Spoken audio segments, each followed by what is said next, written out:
पवित्र रमजान को लेकर सरकार दे लॉकडाउन में हर दिन 2 घंटे की ढील। रामगोविंद चौधरी।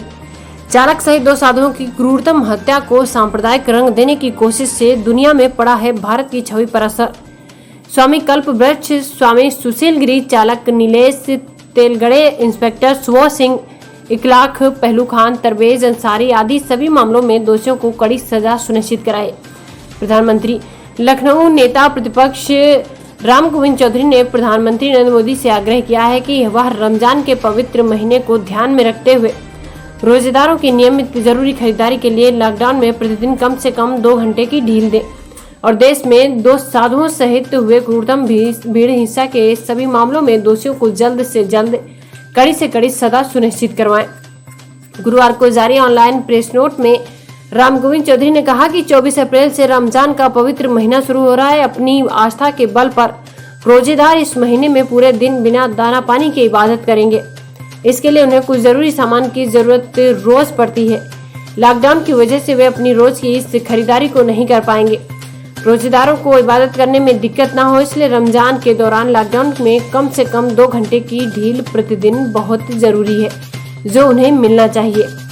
नेता प्रतिपक्ष रामगोविंद चौधरी ने स्वामी कल्पवृक्ष गिरी, स्वामी सुशील गिरी और चालक नीलेश तेलगड़े की क्रूरतम हत्या की भर्त्सना करते हुए कहा कि इंस्पेक्टर सुबोध सिंह, इखलाक, पहलू खान और तरवेज अंसारी आदि भीड़ हिंसा के क्रूरतम मामलों में दोषियों को कड़ी सजा मिली होती तो भीड़ चालक सहित 2 साधुओं की निर्मम हत्या की हिम्मत नहीं कर पाते। उन्होंने कहा है कि महाराष्ट्र की इस अति निंदनीय घटना के बाद राष्ट्रीय स्तर पर इसे सांप्रदायिक रंग देने की कोशिश भी हुई है। स्थिति यहाँ तक आ गई है कि महाराष्ट्र के गृह मंत्री से लेकर सफाई देनी पड़ी की घटना सांप्रदायिक नहीं है।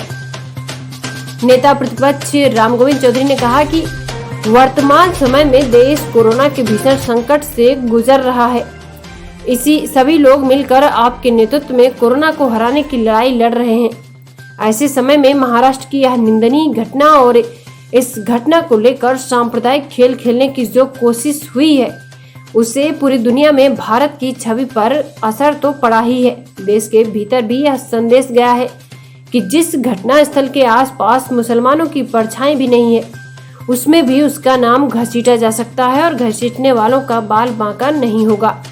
नेता प्रतिपक्ष रामगोविंद चौधरी ने कहा कि यदि ऐसा हुआ तो सद्भाव में विश्वास करने वाली ताकतों का सरकार से यकीन उठ जाएगा, जो देश हित में नहीं होगा। इसलिए आपको इन मामलों को खुद संज्ञान में लेना चाहिए।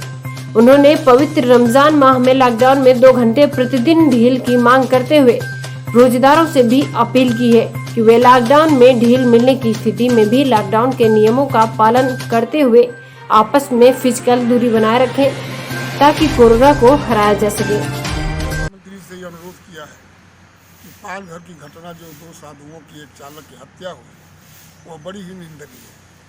इस घटना को लेकर कभी सांप्रदायिक रूप देने की कुछ लोगों ने कोशिश की, जिसको लेकर के महाराष्ट्र के गृह मंत्री को यह बयान देना पड़ा कि यह घटना सांप्रदायिक नहीं है। और वहाँ के मुख्यमंत्री ने स्वयं चैनलों पर आकर के कहा, अखबारों से कहा कि जहाँ घटना घटी है वहाँ दूर दूर तक मुस्लिम संप्रदाय के लोग नहीं है, इसलिए ये घटना को सांप्रदायिक रूप देना अति निंदनीय है। इससे भारत की छवि देश और दुनिया में बहुत ही खराब असर पड़ा है। अगर पहले से जो हत्याएं हुई है सुबोध सिंह की, अखलाक की और इस तरह की जितने लोगों के साथ मादबिशी की घटनाएँ हुई हैं, अगर उसी समय कड़ी से कड़ी कार्रवाई हो गई होती इनको करने वाले लोगों पर, तो इन साधुओं की हत्याएं करने की किसी की हिम्मत नहीं पड़ती। इसलिए मैं आग्रह करता हूं प्रधानमंत्री जी से कि इस तरह की घटनाएं करने वाले जो पहले भी हुई हों व महाराष्ट्र में ही हो, सबके दोषियों को कड़ी से कड़ी सजा दें, जिससे देश और दुनिया में भारत की छवि को सुधारा जा सके। ये रमजान का पवित्र महीना 24 अप्रैल से शुरू हो रहा है। ये देश और दुनिया के मुसलमानों के लिए सबसे बड़ा पवित्र महीना होता है। बिना दाना पानी के दिन भर वो रोजा रखते हैं, अधिकांश गरीब लोग। तो मैं प्रधानमंत्री से ये निवेदन करता हूँ कि कम से कम शाम को कम से कम 2 घंटे की ढील उनको शहरी और रोज़ा तोड़ने के लिए जो सामान ज़रूरी होता है खरीदने के लिए, वो खरीदारी के लिए 2 घंटे की छूट निश्चित रूप से पूरा देश में दें। तथा मैं मुसलमान लोगों से भी आग्रह करता हूँ, निवेदन करता हूँ कि ढील मिलने पर लॉकडाउन का नियमों का पालन करें, सामाजिक दूरी बनाए रखें, जिससे कोरोना जैसे महामारी से हम लड़ सके और पूरा देश लड़ सके। पहला कट